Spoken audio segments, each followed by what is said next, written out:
नमस्कार मंडळी, कशा आहात? कवितास किचन आणि ब्लॉग मराठी या आपल्या यूट्यूब चॅनलमध्ये तुमचं सगळ्यांचं मनापासून स्वागत करते मी. तर बघू शकता, जसे आपण भंडाऱ्यामध्ये कढी खातो ना, अगदी त्या पद्धतीची कढी आपण इथे बनवलेली आहे. तर व्हिडिओ पूर्ण बघा. नवीन असणार तर चॅनलला सबस्क्राईब करा, लाईक शेअर कमेंट नक्की करा आणि तुमच्या मित्रमैत्रिणींसोबत नक्की शेअर करा आपल्या व्हिडिओला.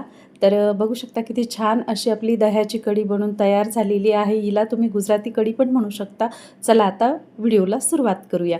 तर इथे मी 2 मिरच्या घेतलेल्या आहे हिरव्या, आल्याचा तुकडा घेतला आणि 2-3 लसूण पाकळ्या घेतल्या. आपल्याला लसूण इथे कमीच घालायचं आहे. इथे मी मिक्सरचं छोटं भांडं घेतलेलं आहे आणि याचं आपल्याला छान असं वाटण तयार करून घ्यायचे. तर इथे 1 मोठी वाटी भरून मी दही घेतलेली आहे. तर तुमच्याकडे दही असेल तर दह्याची कढी बनवा किंवा ताक असेल तर ताकाची कढी बनवा.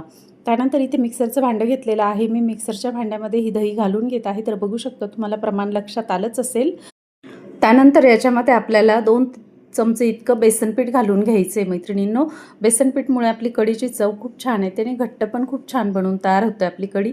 तर इथे 2 चमचे इतकं मी बेसनपीठ घालून घेतलेलं आहे. त्यानंतर वाटीमधलं थोडंसं पाणी घालून वाटीतलं पाणी आपण ह्याच्यामध्ये घालून घेतलेलं आहे आणि पुन्हा मिक्सरला 2 मिनटं फिरवून घेतलेलं आहे. चला आता आपण फोडणीची तयारी करणार आहोत. तर इथे मी मातीचा पॉट घेतलेला आहे. तर बघू शकता, त्याच्यामध्ये आपण 1 ते 2 चमचे इतकं तेल घालून घेणार आहोत. कढी खूप छान लागते ह्या पॉटमधली, म्हणून मी हे पॉट घेतलेलं आहे. तर खूप सुंदर अशी कढी बनवून तयार होते. तर इथे साधारण 2 ते 3 चमचे इतकं तेल घालून घेतलेलं आहे मी. आता आपण फोडणीमध्ये काय काय घालणार आहोत ते पण नक्की बघा. तर इथे मी लवंग आणि मिरी घेतलेली आहे. साधारण 2 ते 3 असं ह्या प्रमाणात घालून घ्यायचे. त्यानंतर आपण जे वाटण तयार केलेलं होतं ना, त्याच्यामध्ये मला मिरची कमी वाटली म्हणून मी अजून 1 मिरची कट करून घातलेली आहे आणि ते आलं लसूणचं वाटण घातलेलं आहे. त्यानंतर आपण 10 ते 15 कढीपत्त्याची पानं स्वच्छ धुवून घेतलेली होते, ते सुद्धा ह्या फोडणीमध्ये आपण घालून घेणार आहोत. तर बघू शकता तुम्ही. त्यानंतर आपल्याला ह्याच्यामध्ये घालायचं आहे चमचाभर जिरं आणि चमचाभर मोहरी. तर ह्या पद्धतीने आपल्याला ह्याची छान अशी फोडणी तयार करून घ्यायची मैत्रिणींनो. खूप सुंदर बनवून तयार होते ही कढी. अगदी आपण भंडाऱ्यात वगैरे देवाच्या एखाद्या कार्यक्रमात खातो ना, अगदी त्या पद्धतीची बनवून तयार होते. तर नक्की करून बघा.